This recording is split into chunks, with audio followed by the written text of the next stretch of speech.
Qué bueno que pueda continuar con nosotros. Damos inicio a nuestro segmento Debates y Soluciones y siempre le hacemos la invitación a participar a través de sus mensajes de audio por nuestra línea de WhatsApp. El día de hoy vamos a hablar acerca de la economía y estas proyecciones que se han hecho desde los organismos internacionales, pero también las cifras que ha presentado el gobierno de alguna manera a través de la presentación del presupuesto general de la República para el próximo año. El tema es sobre las proyecciones económicas reales que con o sin solución a la crisis política. Para ello ya se encuentra nuestro invitado del día de hoy, Willy.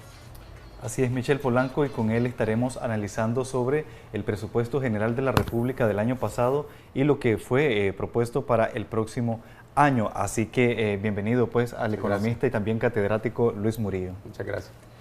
Don Luis, se ha criticado el hecho de que, por ejemplo, el gobierno ha destinado más dinero para la Policía Nacional en cuanto al cuidado de personalidades y se ha hecho una reducción en cuanto a la educación de nuestro país. Bueno, esa es una situación anómala que se viene dando desde antes de la crisis. Es decir, por lo general, uno de los factores que no ha logrado generar crecimiento económico en este país es de que nosotros no tenemos un nivel de escolaridad más allá de 5.5, 6 años de escolaridad, cuando es el principal factor de desarrollo económico.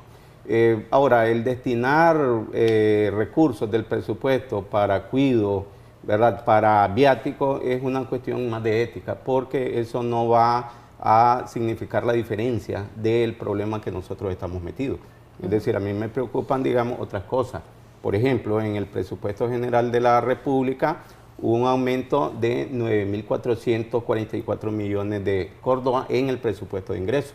Y esto significa de que hubo mayor nivel de recaudación. Pero contrarrestemos esto contra la quiebra de empresas, contra los niveles de desempleo, contra la recesión económica. Entonces, prácticamente estamos financiando un presupuesto que no es totalmente real. Hay mayores niveles de ingresos, ¿verdad?, pero a costa del contribuyente en una recesión económica. Por ejemplo, el gobierno este año nos recibió a los nicaragüenses con una reforma tributaria, pero habría que ver hasta qué punto han sido efectivas, porque hemos visto a los distintos empresarios quejarse de esta reforma porque prácticamente lo ha golpeado a tal punto pues, que han tenido que despedir a decenas de trabajadores. Bueno, es efectiva dependiendo del actor en que lo esté analizando. Para el gobierno sí ha sido efectiva porque lógicamente ha logrado aumentar su nivel de recaudación, ¿verdad? Ante el año pasado el presupuesto general de ingreso era de 69.000, ahora es de 79.000, casi 10.000 millones de Córdoba. Pero para el empresario que ha tenido en este caso que tener una mayor carga tributaria, y para el consumidor que paga el 82% de impuestos de este país, no es tan placentera, tomando en cuenta de que tenemos una recesión económica, altos niveles de desempleo, poco crédito, ¿verdad?, y una recesión económica. Otra de las reformas fue el caso del Seguro Social, y muchos se cuestionan por el hecho de que la planilla se mantiene intacta en cuanto a lo del INSS. O sea, es decir, el pueblo está sufriendo por esta reforma, sin embargo, los trabajadores del INSS, y veíamos algunas publicaciones de que la mayoría tienen salarios que van desde los 20.000 hasta los 100.000 Córdoba mensualmente, y pues prácticamente se mantiene esa planilla, que es prácticamente el doble o un poco más de la que recibió el presidente Ortega cuando dejó la administración del presidente Enrique Bolaños. Pues yo siempre he dicho de que el caso del INSS hay que verlo desde dos puntos de vista. Uno desde el punto de vista coyuntural, y si nosotros miramos el presupuesto general de la República del año pasado y el de este, se destina parte de los recursos para aliviar, entre comillas, el déficit que tiene el INSS. Sin embargo, hay cuestiones más estructurales que prácticamente deberían de reformarse en el Seguro Social para poder enfrentar el problema. Voy a mencionar algunos. Uno de ellos es el gasto corriente en planilla. Es decir, prácticamente el gasto en planilla antes de recibir este gobierno era menos de 2.500 personas, ahora se duplicó. Otro problema es la inmovilización de la inversión, es decir, la mayor parte de los recursos están inmovilizados en inversión de largo plazo. Otro de los problemas prácticamente son los gastos de carácter administrativo financiero, que prácticamente subieron del 6 a casi el 13%. Es decir, esos son problemas estructurales que no vas a poder solucionar dándole parte de los recursos de las personas a través del presupuesto general de la República. Es decir, primero tenemos que solucionar, ¿verdad?, el seguro social, reduciendo personal, ¿verdad?, buscando cómo establecer una adecuada normativa de la inversión, bajando costos financieros y administrativos, ¿verdad?, y luego buscar cómo reestructurar. Ahora, estos números que han presentado a través de, el presupuesto general de la República, ¿se van a poder sostenerse? ¿El gobierno estará capacitado para mantener este presupuesto, considerando los otros factores que podrían estar interviniendo en el desempeño de este? Bien, yo creo que el presupuesto general de la República de este año, al igual que el del año pasado, va a sufrir reforma. Por lo menos el año pasado se dieron 2 reformas a la iniciativa original. El presidente de la República planteó en determinado momento en su comparecencia de que este era un presupuesto austero, y realmente lo es, en cifras nominales, pero no toma en cuenta, digamos, algunos factores. Yo aquí les traje algunos datos, ¿verdad? Entonces aquí ustedes pueden ver cómo el presupuesto de ingresos del año pasado era de un poco menos de 70.000. En la actualidad es de 79.000. Estamos hablando de un diferencial casi de 10.000 millones de córdobas. El de egreso el año pasado era un poco más de 80.000 y ahora es casi de 80.900. Estamos hablando de casi 900.000 millones de córdobas. Entonces, el déficit del año pasado eran más de 12.000 millones de córdobas, casi 12.000 millones de córdobas. Este año es de 1.702 millones de córdobas. Es decir, si nosotros lo comparamos con relación al PIB, el año pasado nosotros tuvimos un déficit del 2,44% de déficit, pero este año apenas lo tenemos en 0,39%. Y hay algunos datos que me parecen, digamos, interesantes. Por ejemplo, en el caso de la recaudación, el año pasado nosotros recaudamos, según el presupuesto general, 64.160 millones. Pero en recesión, da la casualidad de que ahora estamos recaudando 73.548. Es decir, se tuvo un nivel de recaudación de 9.338. Y en relación a las fuentes de financiamiento, el año pasado nosotros tuvimos fuentes de financiamiento de 95.000 millones de córdobas, en la actualidad tenemos de 91.000. Y las fuentes de financiamiento están, digamos, un poco reacias, al igual que el año pasado. Por ejemplo, los bonos del público no fueron más allá del 12 o el 13% que se colocaron. Ahora, para ponerlo en lenguaje sencillo, Sí. ¿esto cómo va a afectar la economía de los nicaragüenses, del trabajador, de la persona que a diario sale a trabajar y a buscar el sustento de la familia? Bueno, recordemos de que el Estado es una ficción jurídica, ¿verdad? Y que de una u otra manera tiene ingresos y tiene gastos. Cuando tiene déficit, como en este caso, y hay una economía en recesión, lógicamente va a buscar cómo establecer reformas. ¿Esto implicaría reformas parecidas a la aplicada a inicios de este año? Reformas no necesariamente parecidas, ¿verdad? Pero sí reformas. Yo creo que este próximo año podemos esperar una nueva reforma tributaria, ¿verdad? Porque a pesar de que hubo un nivel de recaudación, todavía el déficit es un poco preocupante. ¿Esto significaría que se podrían elevar los costos de algunos productos? Bueno, ya se vienen elevando por 2 razones. Uno, por la razón real del impacto que tuvo la reforma tributaria. Y 2, por el nivel especulativo, ¿verdad?, que tiene. Que, dicho sea de paso, ahorita se le está estresando más a la gente con, por ejemplo, con lo de la ley de estabilidad energética, ¿verdad?, que prácticamente viene a quitar poder adquisitivo en las personas. Es decir, este presupuesto general de la República nominalmente se mira lógico, ¿verdad?, pero la realidad es otra cosa. Estamos en una recesión económica, ¿verdad? Caímos o vamos a caer cerca del 5% este año. Tenemos más de 180.000 personas desempleadas. Tenemos una cartera de crédito que disminuyó desde la crisis a esta parte en más de 1.300 millones de dólares, y esto no está activando la economía. Ahora, el papel de que van a jugar las fuentes de financiamiento externa que aún no han empezado a ver con buenos ojos la buena andanza del gobierno. Bueno, aquí yo tengo algunos datos de las fuentes de financiamiento.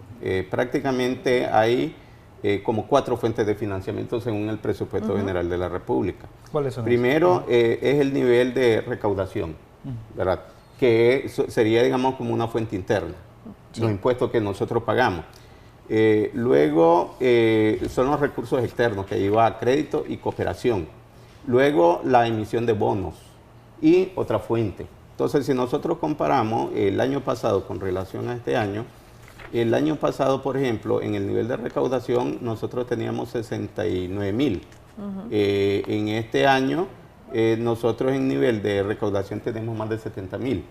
En los recursos externos, el año pasado teníamos 10.577, en este año 10.224, que es el único factor un poco más realista. Es decir, el año pasado tuvimos más fuente, o este año menos fuente. Entonces la pregunta lógica es, realmente, ¿cómo van a cerrar la brecha? Si los recursos externos no están viniendo en la misma cantidad, lógicamente la respuesta es con recursos internos. Y para eso el contribuyente tendría que pagar más impuestos, ¿verdad?, con un sistema que no se ha querido reformar desde el punto de vista estructural. ¿A qué me refiero que el sistema tributario no se ha querido reformar realmente? Nuestro sistema tributario es de carácter regresivo, es decir, más del 72% de los impuestos son vía impuestos indirectos y menos del 12% son impuestos directos, ¿verdad? Entonces, ¿qué es lo que sucede? De que el nicaragüense que tiene menores niveles de ingresos es el que paga más para mantener, digamos, el Estado. Y la empresa privada, ¿verdad?, formal, es la que paga menos y es la que recibió un subsidio de 1.600 millones de dólares en forma de subsidios, exenciones y exoneraciones. ¿Qué se requiere para cambiar este modelo? Voluntad política, en primer lugar, y estudio serio. Yo siempre he dicho de que para cambiar, digamos, este sistema, el modelo no ha cambiado en más de 150 años. Habría que cambiar el sistema ahorita. El sistema tributario se necesitan 2 cosas. Uno, primero la voluntad política de todos los actores. El Estado, los sindicatos, la empresa, la grande, la pequeña y la mediana. Luego, establecer, digamos, estudios adecuados, ¿verdad?, estudios de sensibilidad, ¿verdad?, y estudios de una buena distribución de los recursos que no se ha dado hasta este momento. Ahora, ¿también se requiere cambios políticos? Esa es la voluntad política. Me refiero al tema de la crisis. Bueno, los números están afectados precisamente a raíz de la falta de diálogo y del consenso.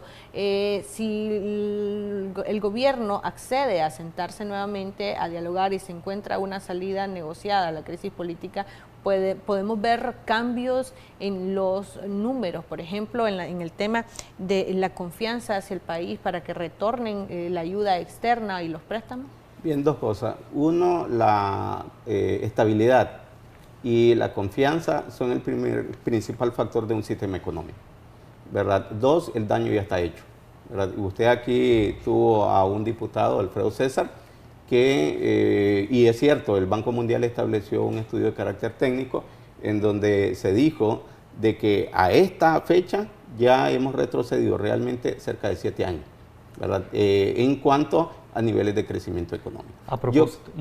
Yo creo de que desde el punto de vista técnico los números nos dan un dato, pero hay algunos factores de carácter cualitativo que nos arrojan, ¿verdad?, otros datos. Y pongo el ejemplo de la década de los años 80.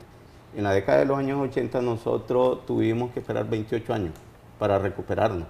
Yo creo que anexando los datos cuantitativos a los cualitativos, como falta de voluntad política para resolver esta crisis, como los altos niveles de desempleo que se está generando, como la falta de financiamiento, nosotros fácilmente hemos retrocedido década y media. A propósito de ese retroceso que hemos tenido en nuestra economía, se espera que en las próximas semanas venga una delegación del Fondo Monetario Internacional para evaluar la situación de Nicaragua y sostener encuentros con representantes del gobierno. ¿Qué podríamos esperar sobre eso?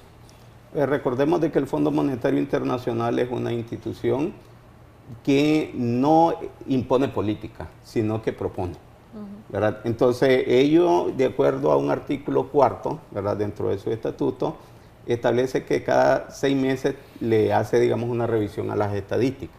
Y cada cierto tiempo, sobre todo cuando hay crisis en los países, ellos vienen en misión a revisar. Yo lo que creo y espero de que hagan entrar en razón al Estado. Y una de las cosas es hacer, digamos, una revisión del presupuesto general de la República. ¿Por qué? Porque si bien es cierto, uno de los puntos, voy a poner, digamos, algunos de los puntos. Uno de los puntos es el hecho de haber aumentado el presupuesto de ingresos y del nivel de recaudación. Bien, por parte del gobierno está bien, pero por parte del sector privado y por parte del sector laboral, cuando tú aumentas ingresos y recaudación, lógicamente vas a pagar más impuestos y el más afectado es el trabajador porque van a reducir personal. Otra cosa que a mí me preocupa, dos cosas que miré, digamos, en el presupuesto medio raras, ¿verdad? Uno es la parte del subsidio al transporte. Hubieron dos modificaciones. La primera modificación es que se extrajo de Petronic y se trasladó a Intranma, ¿verdad? Y en segundo lugar, ya a diferencia del año pasado, que la justificación era el transporte público de Managua, ahora se incorporó otro, que es el transporte a la costa atlántica como subsidio. Y yo estoy de acuerdo, está bien, pero seamos más realistas, ¿verdad? Y la otra cosa que a mí me llamó la atención y que sí, el año pasado igual, es una partida para el Gran Canal. Es decir, una instancia que nunca arrancó, ¿verdad? Hoy tiene más de 11 millones de córdobas, ¿verdad? Como asignación formal. Entonces, la pregunta que me hago yo como nicaragüense es prácticamente esa institución que nunca, digamos, arrancó, ¿por qué tiene, digamos, esos recursos y para qué los ocupa? ¿Debería el gobierno explicar esto? A ver, o por lo menos ver, pues, cuáles son esos avances de ese presupuesto que se le ha asignado. Bueno, sí, en relación a este punto, en derecho hay una normativa que dice lo que no está prohibido está permitido. Y a mí me gustaría de que los diputados tomaran su papel y fueran más realistas. A ver, es una instancia que nunca arrancó, está en la ley, es legal, pero no es legítimo. Entonces, el primer trabajo debería ser derogarla porque... Además que nunca arrancaron los Y ya finalizó el tiempo que ellos tenían que demostrar que podían obtener los recursos que necesitaban, creo que eran 50.000 millones. Sí, sí. Ahora, usted hablaba que para realizar estos cambios que se requieren en el sistema tributario se requiere también de voluntad por parte del empresariado. ¿El empresariado durante estos 10 años ha estado complaciente con este sistema? A ver, yo recuerdo de que cuando nos hicieron una presentación, la última que nos hicieron en el año 2006-2007, nos presentaron 40 filminas, ¿verdad? Y una de las cosas que nosotros, 25 economistas que estuvimos, le señalábamos al gobierno, era de que podía reducir el déficit presupuestario, no eliminando, sino que haciendo una revisión y una reasignación de la partida de exenciones, subsidios, ¿verdad? Y eso representaba cerca de 1.500, 1.600 millones de dólares. Sin embargo, ¿verdad? Al final, cuando se hizo, digamos, la reforma, porque realmente la reforma ha venido modificándose 2 o 3 veces, hasta antes de esta última reforma, se sacó, digamos, de discusión la revisión de esta partida que es prácticamente, podría resolver cerca del 70% del presupuesto que tenemos. ¿A quiénes beneficia el que se mantenga este estatus así? A la gran empresa. Y acá, digamos, en público, yo lo digo, uno de los mayores culpables de esta crisis ha sido la empresa privada, la gran empresa privada.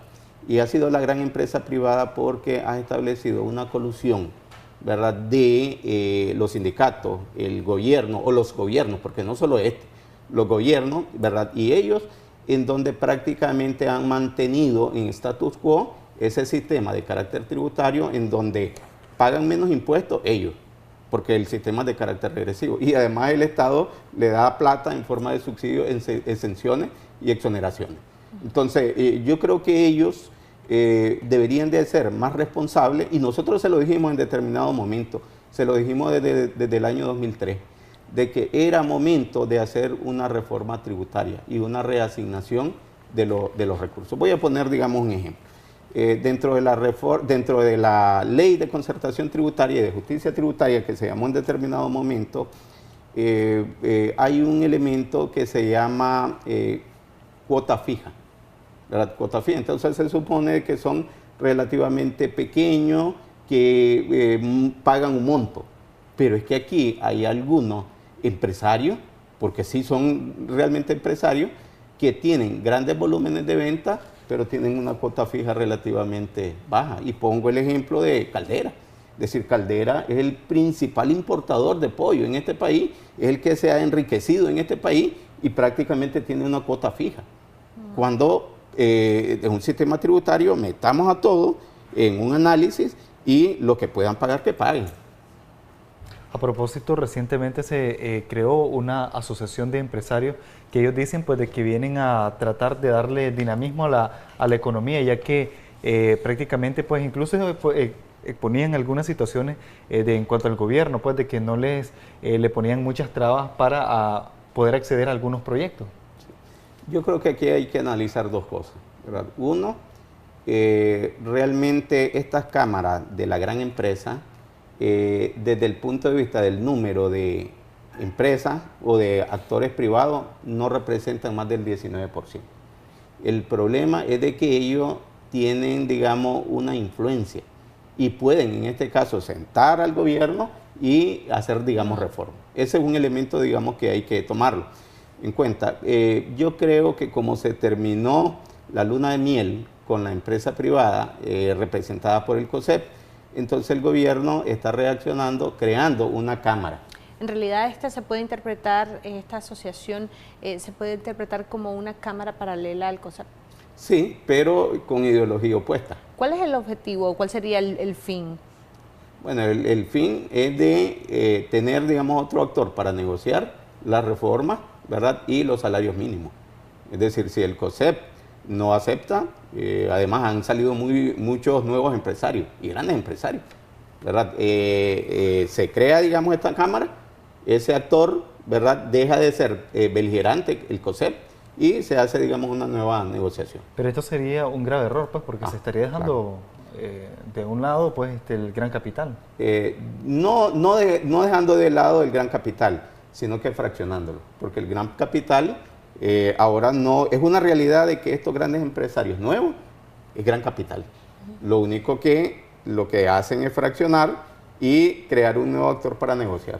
¿Debe poner a reflexionar esto a los empresarios que tienen cierta cuota de responsabilidad por la crisis del país, como usted lo decía? Sí, claro. Yo creo que en este país no hay empresarios propiamente dicho, ¿verdad? Hay comerciantes, que es diferente. Porque el empresario es aquel que agarra los recursos, lo pone en este caso a trabajar y genera riqueza en este país. Y el comerciante es solo obtención de ganancias. Entonces, sube precios, paga menos impuestos, establece acuerdos con el Estado, ¿verdad? La gran empresa, pero al final, cuando hay problemas, comienza a llorar y comienza, digamos, a pedir reforma o revisión a las reformas tributarias. Es interesante ahora esta nueva Cámara podría generar el desarrollo deseado. Ellos decían que estaban aspirando a poder aplicar para las contrataciones estatales, por ejemplo, para las construcciones de carreteras y caminos. Sí, bueno, dos cosas ahí. Una cosa es de que legalmente sí lo pueden hacer. Es decir, si tú te constituyes en Cámara y es reconocida por las instancias, ¿verdad?, del Ministerio de Economía, Industria y Comercio, ¿verdad?, puedes licitar adecuadamente. Sin embargo, hay otra cosa que creo que hay que analizar y que es mucho más importante que eso, y es la parte de la realidad y la legitimidad. A ver, ¿en qué sentido lo quiero, digamos, explicar? A ver, es como el diálogo. Hay un interlocutor que es la Alianza Cívica, ¿verdad? Pero se han tratado de crear otros interlocutores para poder negociar. Lo mismo está sucediendo acá. Es decir, como hay un impasse con el COSEP, que prácticamente ha estado en desacuerdo con las últimas reformas, entonces lo más fácil es crear, digamos, otro actor para negociar y buscar cómo empujar las reformas. Que eso es grave, porque prácticamente lo que se hace es fraccionar la opinión pública. Ahora, pero ¿esto podría ser viable o bien visto para el resto de las organizaciones internacionales que también influyen mucho, por ejemplo, en la aplicación del presupuesto? Yo creo que a nivel internacional esto no está bien visto, ¿verdad? Pero recordemos de que Nicaragua es un país soberano, libre, independiente, y a nivel interno lo debemos de, lo hacemos. Y el problema fundamental es de que aparentemente tenemos una democracia representativa y se nos han impuesto algunas cosas que prácticamente no benefician a la mayor parte de la población. Yo creo que se puede hacer, pero no se debe hacer. ¿No conviene para la economía hacer tomar este tipo de decisiones, fragmentar así al empresariado? No, porque esto aumentaría los costos de transacción, ¿verdad? Al aumentar los costos de transacción, las negociaciones se vuelven más largas, ¿verdad? Teniendo un interlocutor que dice sí a todo, se pueden aplicar las reformas y se puede generar un retroceso en la economía. Sin embargo, ellos dicen pues que si se definen como una asociación apolítica y que el objetivo de haberla creado no es para dividir a ninguna otra consorcio empresarial. A ver, la realidad es de que el ser humano no es apolítico, ¿verdad? El ser humano de una u otra manera tiene, digamos, una ideología y al momento de tomar decisiones eso pesa, ¿verdad? Entonces, el que diga de que es apolítico en este país está mintiendo. Bueno, y de hecho hemos visto ya algunos de los miembros que le integran que abiertamente pues han declarado su ideología política. En cuanto al tema de las inversiones, ¿cómo está Nicaragua actualmente? Bueno, las inversiones en Nicaragua han retrocedido mucho. Esta crisis ha eliminado cerca del 50% de las inversiones extranjeras que teníamos antes de la crisis. Y ahorita el problema es de que si no se soluciona esta crisis, se podrían quizás retirar las inversiones de un sector que, dicho sea de paso, en los últimos 20 años ha significado generación de empleo, y es la maquila. Es decir, si la maquila se retira de este país en forma de inversión, fácilmente van a lanzar a la calle a 120.000 personas. ¿En manos de quién está el que no se pierda ese tipo de inversiones? En manos de los actores políticos, es decir, el gobierno, la empresa, los sindicatos, los ciudadanos, ¿verdad? El problema fundamental es de que nosotros miramos negociando a los mismos, ¿verdad? A los mismos, y son políticos tradicionales que no hacen ninguna propuesta real. Don Luis, tenemos audios de los televidentes y queremos escucharlos para que usted haga los comentarios al respecto y responda algunas inquietudes que muchos de ellos nos hacen llegar. Vamos a escuchar primero los audios. La crisis económica en Nicaragua no se va a solucionar si este dictador tenga que sentarse a negociar con el pueblo de Nicaragua a través de la Alianza Cívica y resolver la parte política. Si eso no sucede, entonces el país entraría a una quiebra total por culpa de su malgeniada plomo contra la población. Y la pregunta es, una vez que salga del poder, ¿qué se va a hacer después? Buenos días. Este presupuesto que va a presentar la Asamblea, ya sea esta semana o la otra, es un presupuesto que fomenta más la pobreza, pobreza de educación, pobreza de alimentos, de todo, porque están priorizando a la policía. Y estamos viendo que es un gobierno, no como ellos dicen, que son socialistas, que van con la sociedad, con el pueblo. ¿Qué consecuencias graves vamos a tener con este presupuesto? Pregunto. Estimado licenciado, sabemos por teoría económica que en momentos de crisis los gobiernos deben aplicar políticas restrictivas. En el caso de Nicaragua, ¿cree usted que el gobierno está aplicando esa política? Y si es adecuada, además, en estos momentos. Hola, buen día. Solo quería decirle porque siempre que va alguien ahí a ese programa debe de ir a comentar solo los puntos malos. ¿Por qué no comentamos los puntos buenos que hay y tratar de empujar el país hacia adelante? Después de eso, la crisis en la que está el país y gracias a los golpistas. Por ello el país está así. Gracias.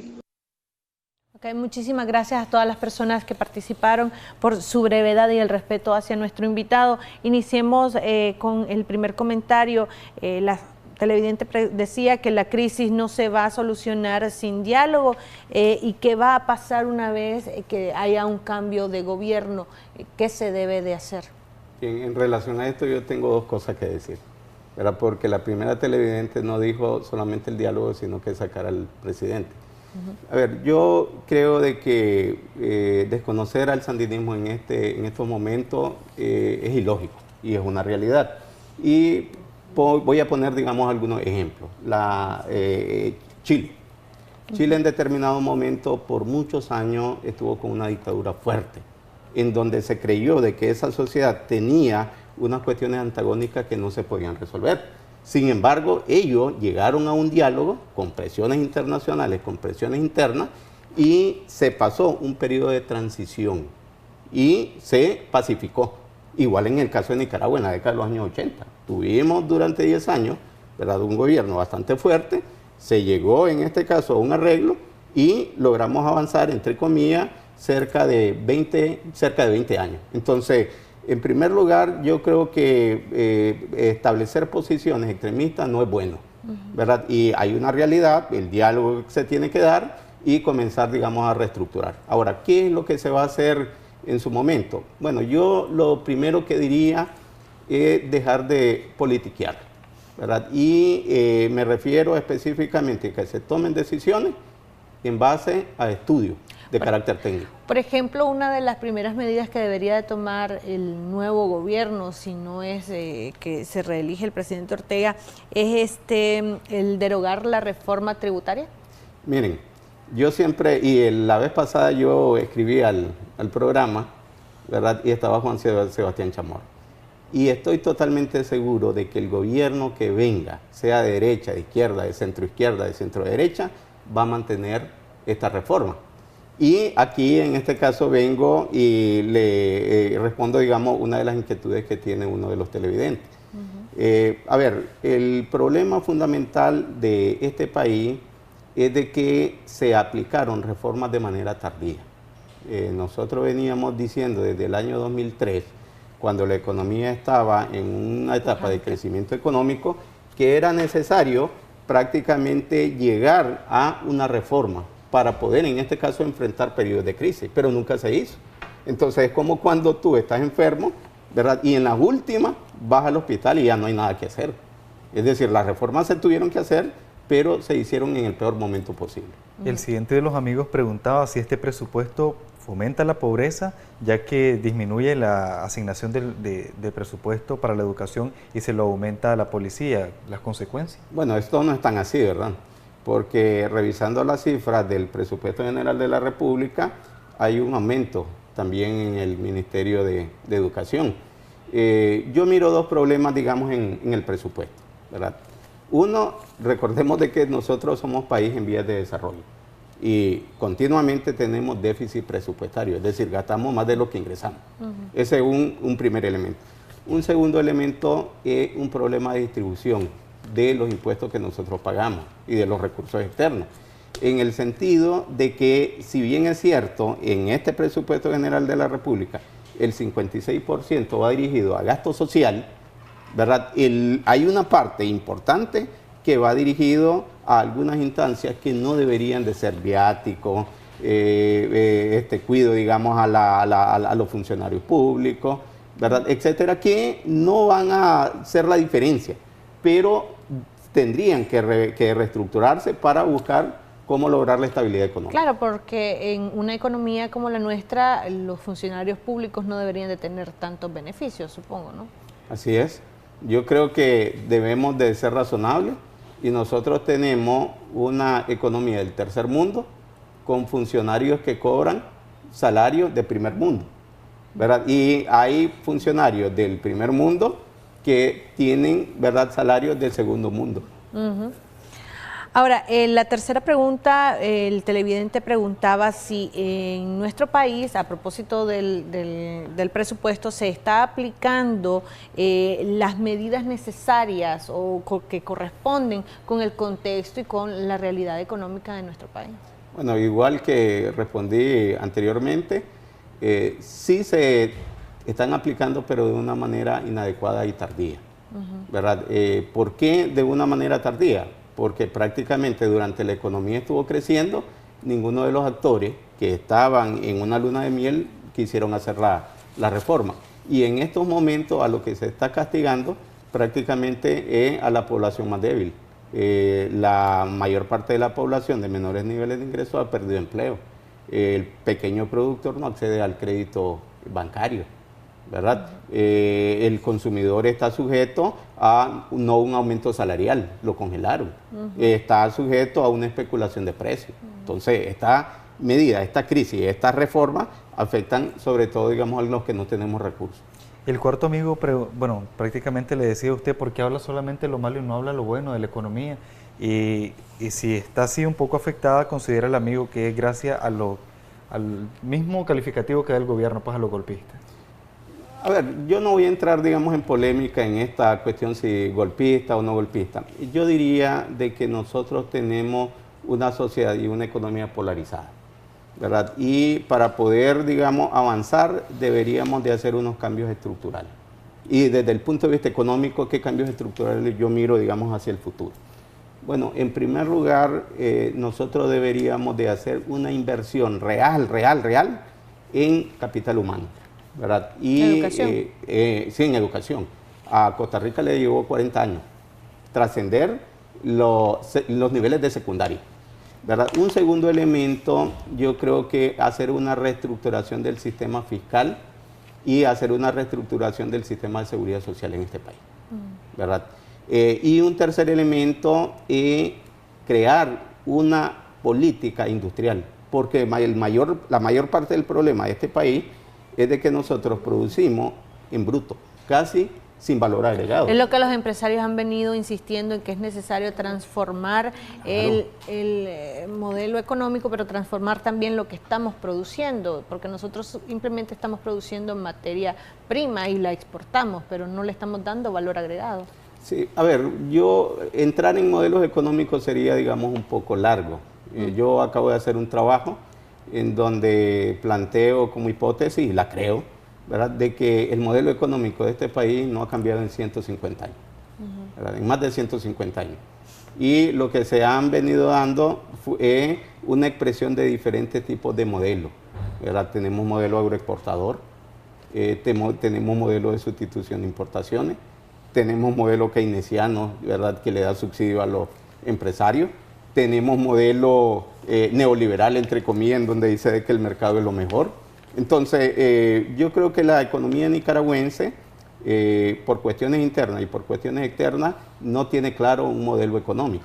Y lo que está haciendo es aplicar algunas medidas dependiendo de los intereses de cada uno de los actores, y eso nos está perjudicando a todos los sectores económicos. Don Luis, respondiendo siempre a la pregunta que sigue el amigo, ¿qué bueno le podemos ver a la economía actual de Nicaragua? Bueno, desde el punto de vista nominal, que el presupuesto general de la República esté dirigido, entre comillas, o por lo menos nominalmente el 56% al área social. El problema fundamental desde el punto de vista económico es ¿qué prefieres tú? ¿Distribuir pobreza o distribuir riqueza? ¿Verdad? Porque con este sistema económico lo que estamos replicando es mayores niveles de pobreza. Le está cobrando, digamos, impuestos al empresario, le está haciendo pagar más precio a los consumidores, y al final va a tener un presupuesto que no va a resolver los problemas. Es decir, si nosotros queremos a Nicaragua, deberíamos de sentarnos en una gran mesa política y desde el punto de vista económico para poder hacer una reestructuración no solo del sistema económico, sino que del modelo, pero esto es a mediano y largo plazo. ¿Sector construcción está caído? ¿Sector turismo? A ver, hay tres sectores que han sido afectados duramente por esta crisis. Uno de ellos es el sector construcción. El otro es el sector comercio, ¿verdad? Y un tercer sector es el sector turístico. Entonces, prácticamente esta crisis nos está afectando a muchos, pero sobre todo, digamos, a algunos sectores que, dicho sea de paso, habían venido teniendo un crecimiento, pero sobre una estabilidad espuria, porque cuando el sistema se puso a prueba, colapsó. Don Luis, nos gustaría que nos diera una conclusión y cuáles podrían ser las perspectivas y recomendaciones a los actores políticos para mejorar estos números. Sabemos que nos va a tomar años retornar al punto en el que veníamos avanzando, sin embargo, es importante recalcar que debemos iniciar en algún momento. Bueno, mis conclusiones es de que si no se llega a un acuerdo de carácter político, esta crisis no se va a resolver, ¿verdad? En segundo lugar, una vez de que lleguemos a este acuerdo, seamos responsables, ¿verdad? Y basemos las decisiones sobre el carácter técnico y no solo sobre la parte de politiquería, porque ni siquiera se hace política en este país, ¿verdad? Y un tercer elemento, ¿verdad? Y buscar cómo establecer una revisión de estas reformas de cara a atenuar un poco, digamos, el impacto negativo que ha tenido para el consumidor. ¿Qué es lo que podemos esperar en el futuro? Bueno, si nosotros resolvemos la crisis política, podríamos estar mirando el sol claro en un periodo de unos 5 o 7 años. Si no resolvemos la crisis y entramos en una depresión económica, ¿verdad? Una depresión económica nos va a llegar décadas, por lo menos 2 o 3 décadas. Perfecto, muchísimas gracias, bueno, don Luis, se nos acabó el tiempo. Vamos a hacer una pausa comercial. Cuando regresemos, mucho más de su revista Acción 10 de la Mañana.